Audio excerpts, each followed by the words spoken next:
Hello, everyone. Welcome to another episode of Growth Hacker TV. I'm Ryan Holiday, and today I have Will Bunker with us. I'm the author of a little ebook called Growth Hacker Marketing, and Will is the founder of a service that eventually became Match.com and a handful of other properties that we're going to talk about today. So I thought we'd just get right into it. Do you want to tell us about how the Match.com story and how it happened? Sure. A friend of mine, Dave Kennedy, and I just desperately wanted to start an internet business in 1995. Okay. Did a lot of research, and our key insight was that AOL, which charged by the hour at the time, was making half their revenue off of chatting. And if you went and looked at what people were doing in chat rooms, they were basically trying to pick each other up. And we said, okay, if we believe the internet's going to work and it's not going to be a walled garden like AOL, let's start something in that space.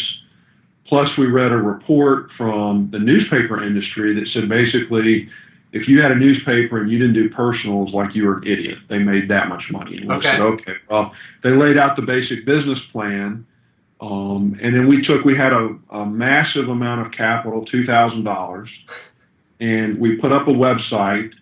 And I'm from a very small town, and I thought, no one in their right mind will put their stuff up on the internet saying they want to date. Like, that's just insane. Sure. But it turns out it only took about $5 in advertising to get a profile. And that was kind of our initial statistic, was we took the money that we had, we put it into the marketing, and we said, okay, for every $5, we can get a profile. Match had raised $10 million the year before. Okay. They had 20,000 profiles, and we said, well, okay, we need $100,000 and we can catch them. And that's what we raised. We raised a total of $100K. And the value prop to the investor was, we didn't even raise it all at one time. We just said, look, right now our revenue is at a tenth of a penny a visitor, and it's costing us 5 cents to get a visitor to the website. So we hypothesized that revenue will go up with the number of profiles, as the density got there. And it did. I mean, it was almost linear. And I remember the day we crossed over and we reached, 8 cents a visitor, at which point we could really start opening up and advertising in lots of new places. And that was the story. We didn't have to raise any more money. We cash flowed it up to $14 million in revenue and then sold it in 1999. And our last job was to take the Match brand name and put on our business in Dallas. They had basically not failed. I mean, they had ran through the VC money, had been sold for the original $10 million, and then were languishing in like Cendant Corporation before Ticketmaster bought both of us. So that cues up a bunch of questions for me. The first of which, this seems very different than the sort of web bubble story that most people are familiar with, right? You guys started very small, you spent very little money, you had a very specific sort of down-to-earth business model, and then you kind of bootstrapped it from there. Was that an accident? Was that on purpose? Was that in a reaction to what everyone else was doing? I still counsel this way to new entrepreneurs that I talk to. I mean, a big part of formulating a winning plan is knowing what your resources are, and then playing the game according to what you have. So, we knew that we were in Dallas. The only venture capital money there were for telephone switches or physical hardware, very old school stuff. The internet was extremely new and weird. So we knew that we weren't going to be able to raise any capital. So from the very beginning, we said we have to find a business that can cash flow and then behave that way. And truly the reason we won was that we more efficiently spent advertising dollars than any of our competitors. I mean, we grew 30% a month for 5 years.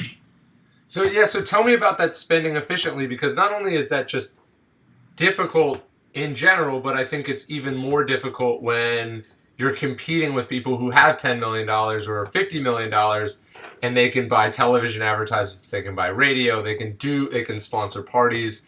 How do you maintain that discipline and leanness, both strategically and I guess mentally? Well, what you've got to think about is it's a large universe of potential spots to tell people about what you do, any business that you have.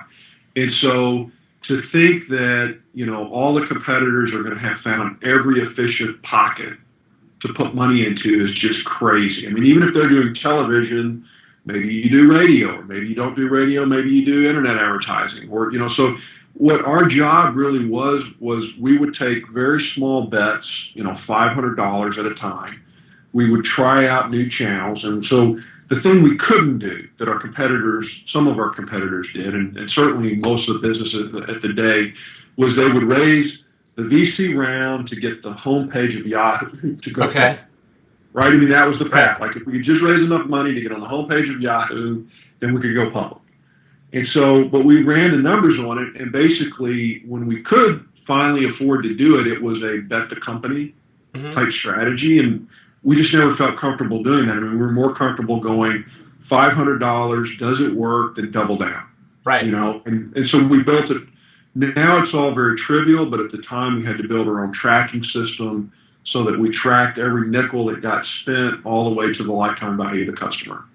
Well, and what I think is interesting about what you're talking about is that you very clearly defined what a customer was worth to you and what it was costing, and then you just sort of arbitraged it until you were able to tweak that ratio to a point where it was sustainable, and then as soon as you got there, that's when you stepped on the gas. Absolutely. I mean, and it was that part of it we were very deliberate about.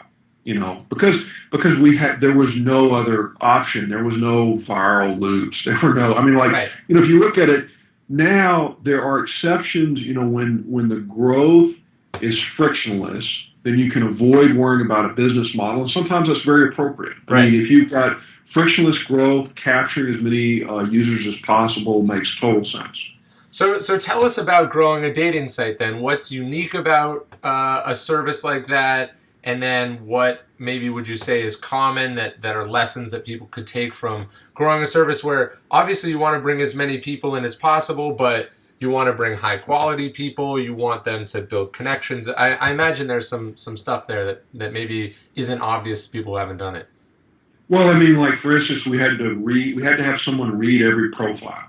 Okay. Because, no one wants to have their profile next to the guy with his pants off. I mean, so, Sure. There's a part of that there was always a manual piece to that was a little bit different than some things. Although I think user-generated content has that problem and people just don't talk about it. I mean, every site that has user-generated content, be it comments, be it whatever, you have to manage that. Sure.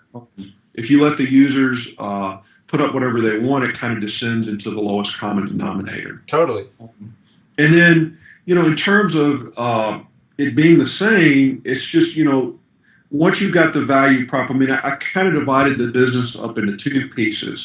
One was volume, and that was all about marketing. Okay.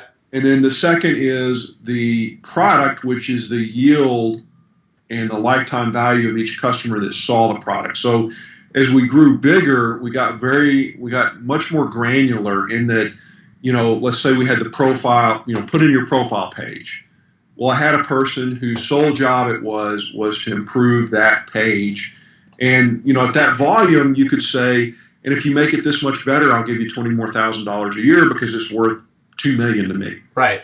So there's a luxury that you get as you scale up that you don't have as a small company. Now, when you're on the small end of that, the equation's radically different because you can't look at the micro because a 1% gain at a low volume doesn't do you any good. Right.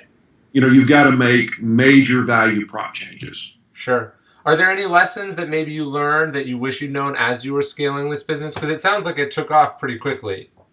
The biggest mistake that we made was not understanding the value of brand. Okay. So if you looked at Match, they were half our size and shrinking, and they sold for the same value because they had built an interesting brand. Okay. And we had built a direct marketing machine, and we could have done both. Like, there was nothing that precluded us from doing a brand. I think if we had, once we had the cash flow going, gone back and looked at the brand, it would have been very affordable to work on that and probably would have tripled the sale price. Well, that's very interesting because, this is Growth Hacker TV. I come from a traditional marketing background, and then I sort of realized how a lot of the growth hacking techniques are missing there. But I think most of the people watching come more from a tech background, and it sounds like what you're saying is pseudoscience, or it's creative, and then their eyes blur over. What? Yep. How do you balance those two things, and what do you feel like specifically you weren't doing on the brand front that maybe you wish you were doing that people could learn from? Well, creating a brand, I mean, after having it cost me $100 million, I kind of went back and looked at it. Sure. And I was just like, wow, okay, this is an interesting thing. It's really not that difficult. It's more about creating a voice and a position that your product's coming from. And Right. a lot of the best products today do that really well. I mean, I think many of the things that grow, have that hyper viral growth have interesting brand aspects to it. I mean, I'm sure and I finally, after reading the New York article on Secret, or no, it was one of the VCs posted on Secret, I was like, okay, let me go check it out. It has a beautiful voice to it. I mean, there's a coherent way it feels when you use the product, even though it's not my kind of thing. But I think creating that value with design and brand is critical, and not as hard as an engineer would imagine. When I went through it, it's like, oh, there's simple rules of thumb. And I think you can triple your brand value with very little input if you just pay some attention to it. I think maybe this is an analogy that I've seen in my work in books, which is that the direct marketing techniques, the affiliates, and the sales part of books are something that basically anyone can grasp, especially if you understand growth hacking. So a lot of people start there, and they make something, but the sort of the creative aspects and the positioning and the packaging and the fact that they just don't have that much to say sort of gets lost, and then they wonder why their book, only does X, where somebody else's book does 10X. And that's because there's not that creative, they're not speaking authentically about anything. They're just focused on the growth techniques. And it's when you have both that you get something really explosive, I think you would say. And maybe that's why the merger ultimately made it the whole site blow up in a huge way, because absolutely they brought the brand, but then you brought the engine that grew that brand to the stratosphere. And that was kind of my takeaway. It's not an either or, it's both. Totally. And at least if you start with the growth techniques, you can grow something. If you only start with the brand, you're just hoping that you get lucky and it magically takes off, which isn't a great strategy either. Yep, I agree. Okay, so I mean, any sort of final lessons from you on the Match.com thing that maybe you think that you still think about today, that you walked away from, and then we can talk about what you're doing now? Mostly it's just, getting really analytical on what's happening and then forming the right goals. I mean, it was always, so many times I run into entrepreneurs that are blocked, and they're either working on volume against a product that doesn't yield anything, or they've got the yield in there, but they won't work on the volume, and then they're wondering why it's not working.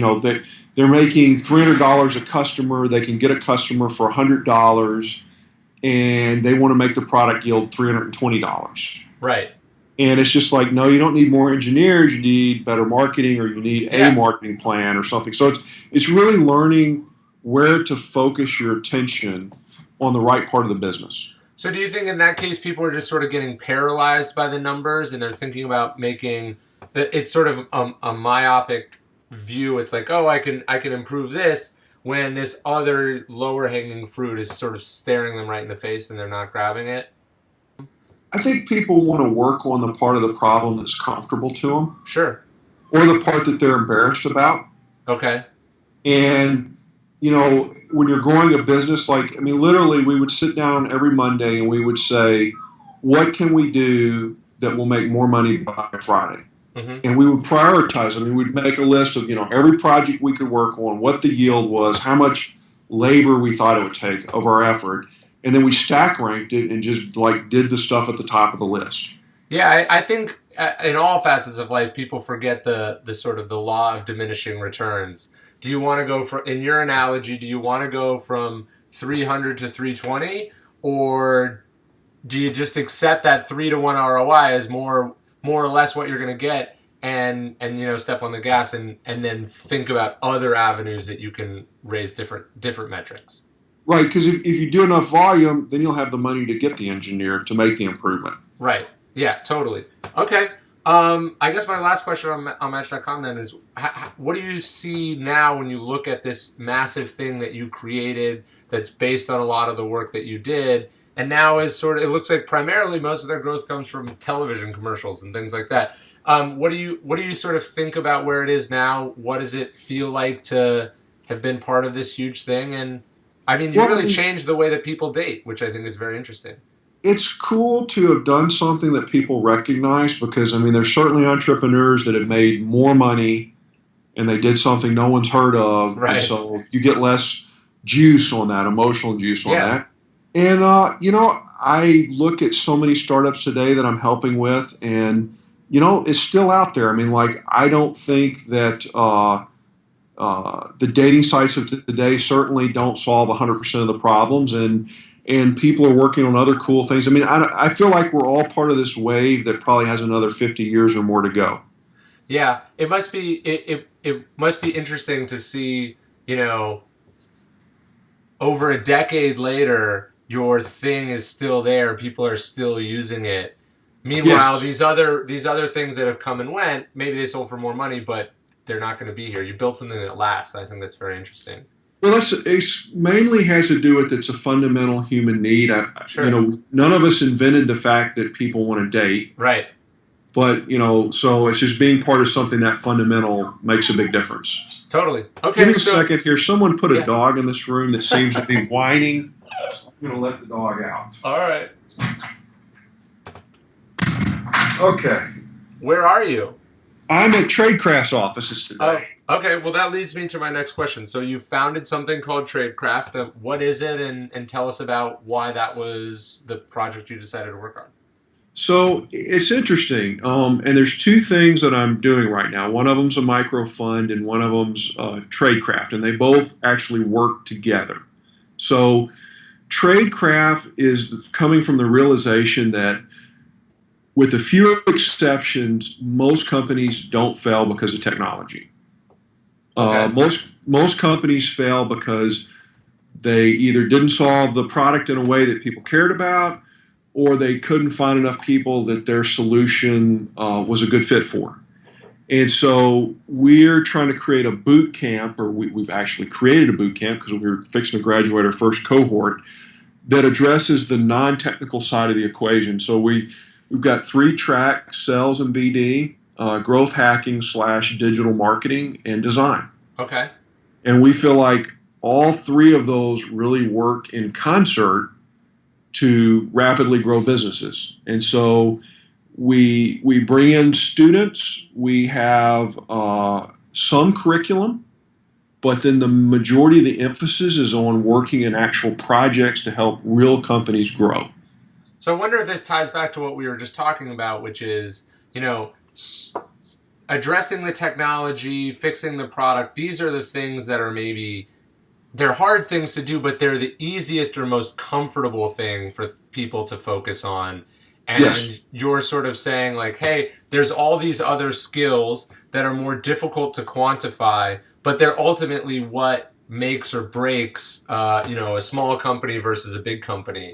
And you just decided to teach those skills? Not only teach them, but apply them. Okay. And so, we look at Tradecraft as a way to gather the most talented people we can, teach them as much as we can, have them work on actual projects in real companies, but then to create an ecosystem that values those skills, because, even the word non-technical. Right. Who wants to be non-anything? Like, what the hell is that? Well, it implies a preference towards technical, which I get, but it's saying you're not as good, you're good, but you're not as good as this other default that we assume everyone should be. Right. And don't get me wrong, I'm a programmer. I'm technical. I definitely respect that. However, that's just one part of the equation. Sure. And so, with our inaugural class, we had, I want to say, close to 400 applications, and we brought in the 28 best that we could find. And our goal is to create a talent ecosystem around these skills that we feel like are the most important part of, once you reach, we'll let the sirens go by here. You can tell I'm in San Francisco. Mm-hmm. It gets loud down these streets. There we go. All right. So, we feel like once you reach product market fit, that then, it's all about telling your story, doing the biz dev deals. It's growing the company, and that involves a whole set of skills that don't necessarily get top billing here in Silicon Valley. So how would you compare teaching those skills to the way they've typically been taught in the past, or not taught, I guess, in sort of traditional marketing education? Oh, I think, your traditional marketing, so I've read a lot of marketing books, and I bet you have too, based on that bookshelf behind you. I don't think any of it's wrong. Right. I think there's very valuable insights in there. However, they're not taught in a way that allows you to roll up your sleeves the day you walk in a company and start moving the needle. And so we try to focus on that. What's the subset that allows you to start producing traction day one? Sure. Well, look, I have two problems with most marketing books. I think, one, they're written by people who are not actually in the marketing game anymore. Right. Even someone like Seth Godin, who I think is very smart and has written a lot of great philosophical stuff. It's like his last marketing experience was like in the days of Yahoo, and it's very different now. Right. But then, two, I think, most of the lessons that we take from marketing are from people whose job it is to wake up and take a very big company and make it 1 or 2% bigger. That's what their marketing does. But it's a fundamentally different job to take something that doesn't exist and market it into existence, or to go from 10 customers to 10,000 customers than it is to go from 10,000 customers to 11,000 customers.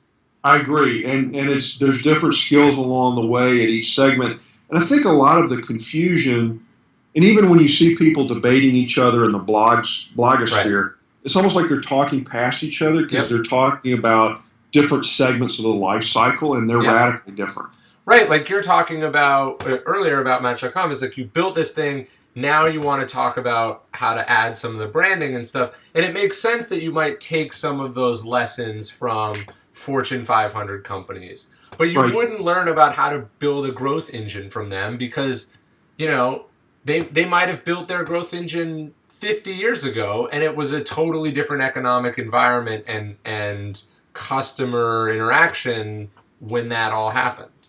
Well, there was a day when radio was the emerging channel. Right. Right? And it's, okay, that day's gone. Right. And look, what a brand is and what it means is different in a world where distribution on store shelves was what was required to make a product a success. And now that distribution is essentially equalized because we're interacting with them on the internet, brand is still very, very important, but it matters in a different way. And I think people deduce a lot of the wrong lessons. So you guys are sitting out and teaching. It's like, this is what you'll need to know to launch a company tomorrow. Well, then we look at it like there's 3 different phases. There's pre-product market fit. Then there's just after product market fit when you're starting to scale. Mm-hmm. And then there's at scale. And we try to show the students projects within those 3 sectors because those are very different places to work. Sure. And they require different skill sets. Like if you're going to help over at, trying to think, Yahoo or Google, you're going to learn to do one very, very specific thing best in the world. Right. If you're at startup A, you're scrambling just to get the first 100 people, and that requires a hell of a lot of different things. Sure. So look, on the site, you've sort of got 4 categories of topics that it looks like you guys teach, right? You've got social and business, user experience, growth, and then sales and business development. What do those 4 categories mean, and where do people fit or need to fit in those categories? So if you look at sales and BD, that's more about going out and cutting distribution deals with potential partners. Okay. Or I mean, so that's the biz dev part Sure. of it. Or if you've got a model that supports outbound or inbound sales team, Okay. which is kind of more of your, predictable revenue type model. And we're working on a project right now where the lifetime value of the customer is $80,000. So directly calling and finding people is Right. extremely profitable. You don't need a lot of customers that way. Right. Right. But if I had to call people and get them to pay $15 a month for a dating site, that's not going to go over, Totally. very at all. Right.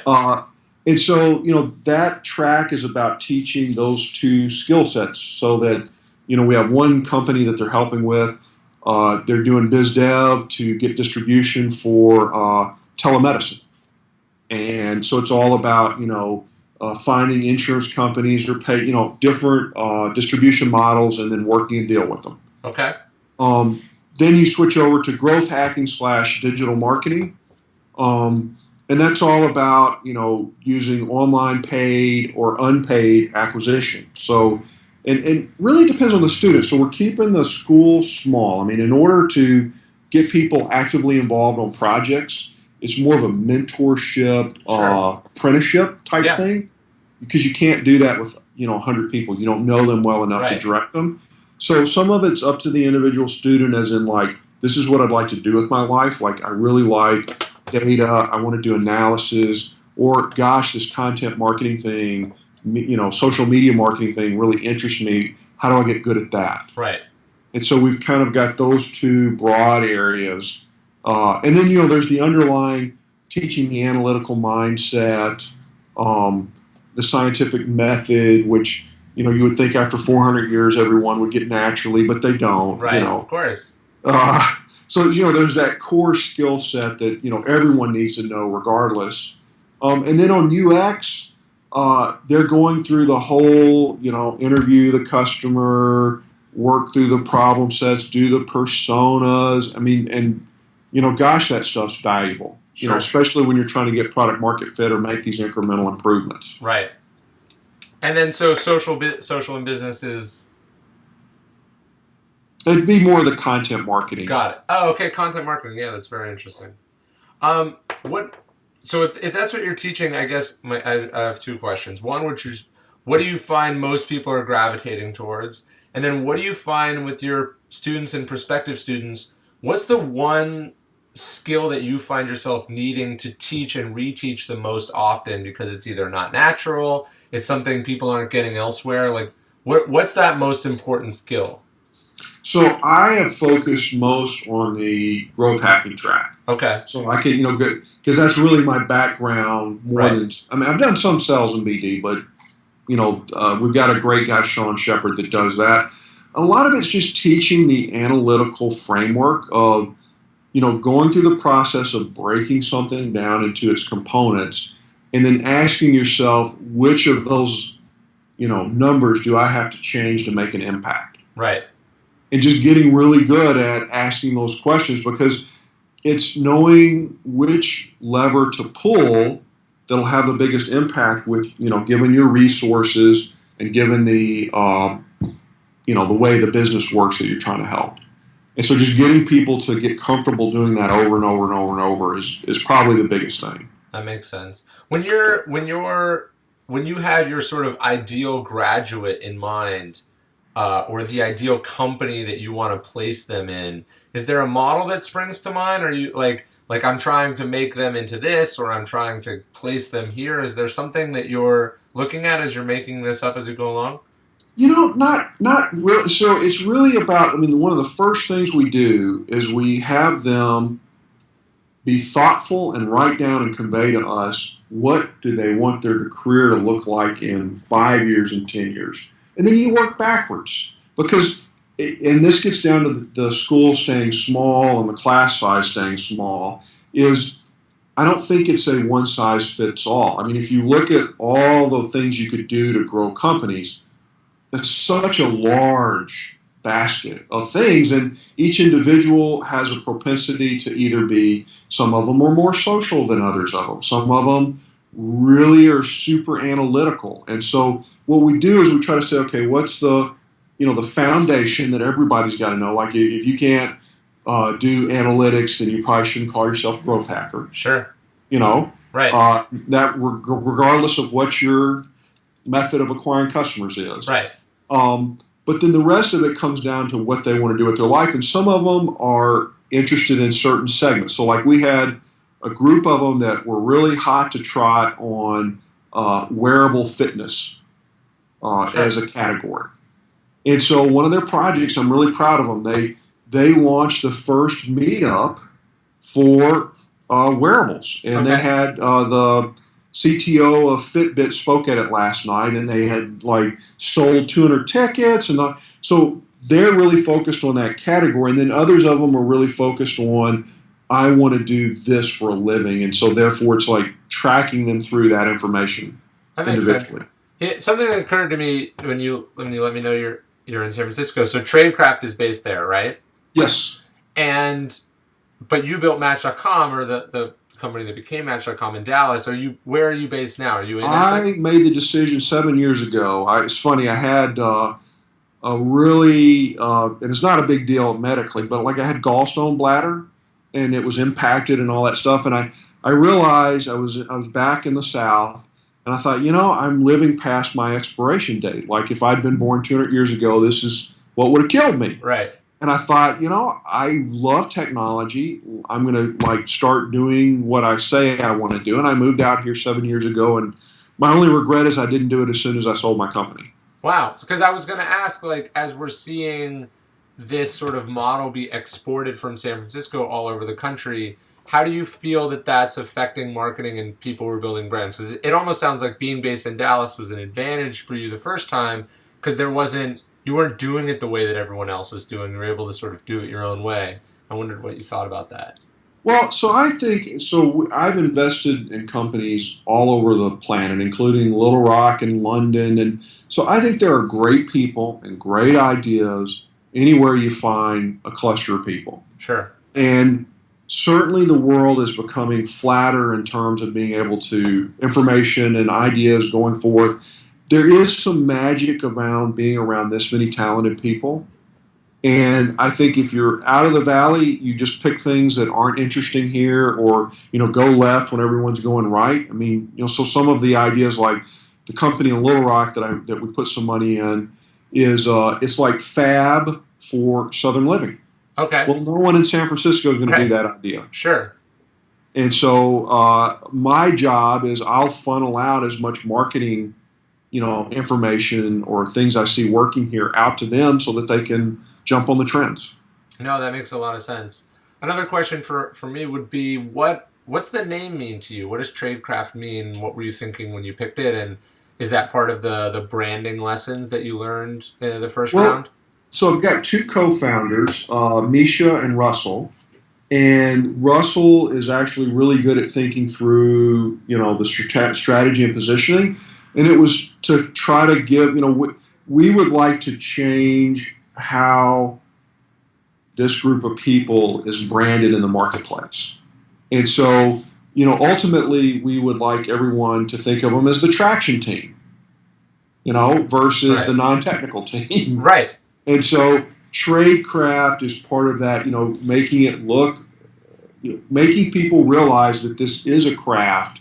There is actually technical competence in UX and in sales. It's just not programming. Well, what I like about the name is it's like, look, growth hacking to a certain degree kind of has this almost like get rich quick lottery mentality. It's like, if you get the right things, it explodes. And you're saying like it's a trade, it's a job, it's a skill. You show up every day and you plug away at it until at the end of a long amount of time and energy at something, you get a final product that's excellent, rather than if you just get you're not a chemist, and if you just get the chemicals right, it explodes. There is a something for nothing mentality or feel to the word. I mean, growth hacking is fine. I get it. However, it's really digital marketing, and it's great that they rebranded it and get a little buzz around it. But okay, you can get lucky once, but to repeat that over and over again is really about skill and dedication and work. Yeah, and I think, finding that magic that builds the growth at first that's very important and that's very rare. But once it happens, then there's some best practices and sort of principles that you have to operate by, and it sounds like that's what you're teaching. Yes. I like this idea of traction versus non-technical. How did that sort of distinction come up for you, and what does it mean? We spent weeks talking about what's a word that we can call people that we can rally around this better than this crappy non-technical thing. And so finally, I don't know if it was Misha or Russell or someone in the office was like, traction. And we were all like, yes, that gives a real good sense of what we're doing without it being kind of overhyped, in my opinion, Sure. Buzzy, that I think could be a long-term word that could get branded out in the marketplace as we move forward. And part of our strategy, and it's not visible yet, is we're going to create, and we have started creating, a giant open source project for all the best practices for traction. Wow. How do you compare contraction and growth? Are those synonyms, or is there a difference? Or Well, so growth focuses on the volume, and I feel like traction could be either volume or yield. And so Sure. we want to include the UX design people as part of the traction because both things move the needle. well, And and then of course it's engineering. I mean, there's never not engineering. I think that goes to your analogy about one of the companies that you're working with that has an $80,000 customer. It's growth, but it's also traction. You've clearly built a product that people are responding to, that they're interacting with, and they're investing large amounts of money. You don't need a ton of growth there. You just need more traction like that. Yes. Yeah, and that won't be a hack. That's just like grinding it out and finding those customers. Yeah, right. And it's going from door to door and knocking, or crossing a few off the list every day until you've built something substantial. Yep. All right, cool. So last final question. What's the best advice that you have for any startup that's trying to grow or get traction? What's the advice that you find yourself repeating most often to the companies you deal with and the students that you mentor and are training? It's getting to that mindset of like really pulling apart your model and then looking for the least effort, most reward piece to work on now. And it may not be the piece you want to work on. It may be the thing you're the least comfortable with, or maybe it's the thing, but whatever it is, usually if you do the spreadsheet, I was talking with a company here recently, and it was funny. Their numbers were, it cost us $20 to get a customer. We're making $30 off that customer. We've got defined marketing channels that we can make that spend down. And their margin doubled if they got 16,000 more customers. Okay. It doubled. Right. So $20 times 16,000 is like $320,000. They just raised $500,000, and I'm like, well, are you like? Right. There seems to be this Yeah. obvious thing you ought to be doing. Right. They're like, no, because we're really waiting for this bullshit thing that doesn't matter to happen. And I'm like, okay, so stop. I said, now, one of two things. Either you don't believe the numbers and you're acting rationally by not acting on what you just told me, which means you're lying to me. Right. Or you're behaving irrationally and not reacting to the numbers. And so it's just that whole like getting real about the model and then doing what the model says.